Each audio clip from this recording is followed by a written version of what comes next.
Alrighty. Now we're going to get into interview tip number two, which has to do with mindset, vetting, and mutual business decision, aka the inner game of interviewing. Um, a lot of people go into interviews nervously and completely minimize their chances of getting a job offer. So it's important for you to be able to enter the room or the call calm and collected so that you don't rush over your answers and trip over yourself. This is, excuse me, this is also why I intentionally asked you to, separate your applications and sparse them out. There's a reason why there's a mistakes round and a warm up round before you get to your ideal 15 round, is because part of this is going to be practice and just repetition. But the other part is going to be your mindset and your approach to interviewing. And I'm going to show you the mindset to have that's going to differentiate you from 99% of applicants. But here's basically the gist of it. Recognize that this is a mutual business decision. You are vetting them as much as they are vetting you. You're not bothered by a potential rejection because if they pass you up, all that means is that you guys weren't a proper fit for each other. That's it. It doesn't mean they hate you. It doesn't mean that you suck. It doesn't mean anything. There's no reason to be insecure or take the rejection personally. All it means you weren't a proper fit. No worries. You just go back to the drawing board and you rehearse or you write down the questions that threw you off and that ruined your performance. It's very crucial that you're like journaling throughout this entire process so that you can learn from your mistakes. And vice versa, you can pass them up too. You should not be wasting your time with any companies that don't have good Glassdoor reviews. So if they have a 4.0 or below, don't interview with them. You're only here to interview with good companies that are going to treat you right, that are going to be a good long-term investment and a wise career decision, because this is your career. And if you don't take care of your career, no one else's. You have to step up to the plate. So you're vetting them as much as they're vetting you. And don't go interview with companies or don't take them seriously if they don't meet some requirements. Um, that's why I had you go through that spreadsheet and further research companies. It's because I want you to develop that muscle of qualifying and vetting them too. And there's a very distinct difference between good companies and bad companies, and you're too good for the bad companies.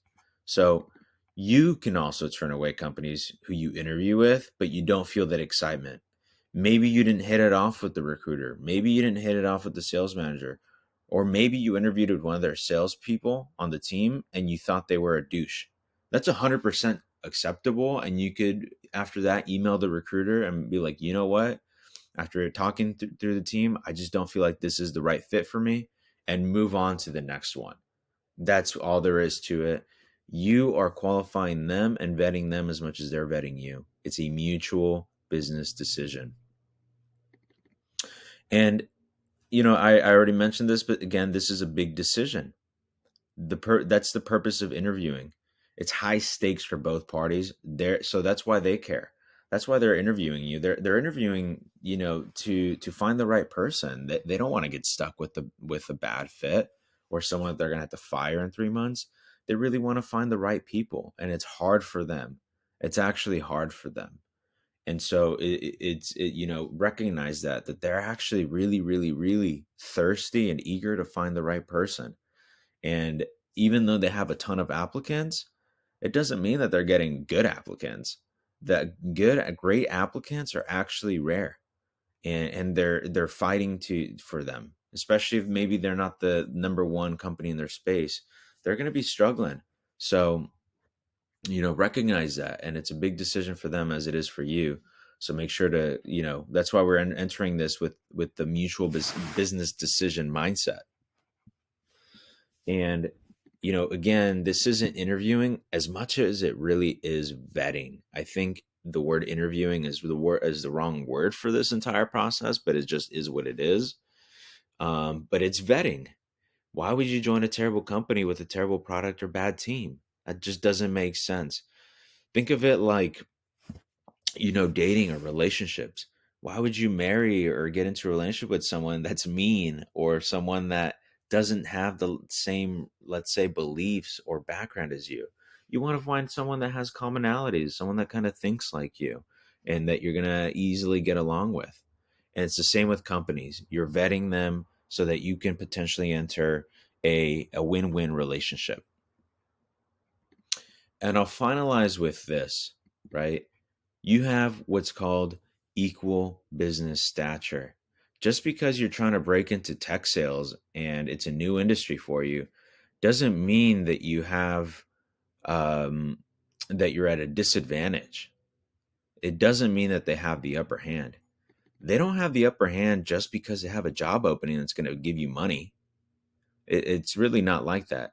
And they also don't have the upper hand just because they're the ones hosting the interviews.